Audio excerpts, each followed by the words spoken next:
En pos de mí presenta el oficio triple de Cristo en Doctrina Básica para Creyentes Cristianos. Una de las grandes contribuciones para un entendimiento cristiano de la obra de Cristo es la exposición que hizo Juan Calvino sobre el oficio triple de Cristo como profeta, como sacerdote y como rey. Como el profeta de Dios por excelencia, Jesús fue el objeto y el sujeto de la profecía. Su persona y su obra son el punto focal de las profecías del Antiguo Testamento, pero él mismo también fue un profeta. El reino de Dios y el papel que Jesús desempeñaría dentro de este reino son temas principales en las afirmaciones proféticas de Jesús. La función principal de un profeta era transmitir la palabra de Dios.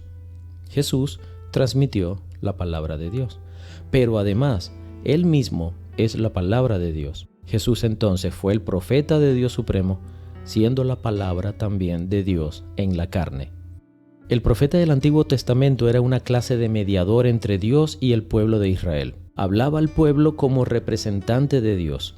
El sacerdote hablaba a Dios como representante del pueblo. Jesús también cumplió el papel de sumo sacerdote. Los sacerdotes del Antiguo Testamento ofrecían sacrificios regularmente, pero Jesús ofreció un sacrificio de valor eterno, una vez y para siempre. La ofrenda de Jesús al Padre consistió en el mismo sacrificio de sí mismo. Él era la ofrenda y el que ofrendaba. Mientras que en el Antiguo Testamento los oficios mediadores de profeta, sacerdote y rey eran ejercidos por individuos distintos, estos oficios son ejercidos de manera suprema en la persona de Jesús. Jesús cumplió la profecía mesiánica del Salmo 110. Él es el descendiente de David y el Señor de David. Él es el sacerdote que también es rey. El cordero que es sacrificado es también el león de Judá. Para entender la obra de Cristo en su totalidad, no debemos considerarlo simplemente como un profeta, o simplemente como un sacerdote, o solo como un rey.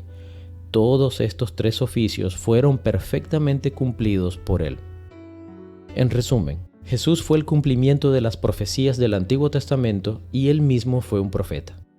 Jesús fue el sacerdote y el sacrificio. Como el sacerdote, él se ofreció a sí mismo como el sacrificio perfecto por el pecado. Jesús es el ungido Rey de Reyes y el Señor de Señores. Esta información fue tomada del libro Las Grandes Doctrinas de la Biblia, de Robert Sproul.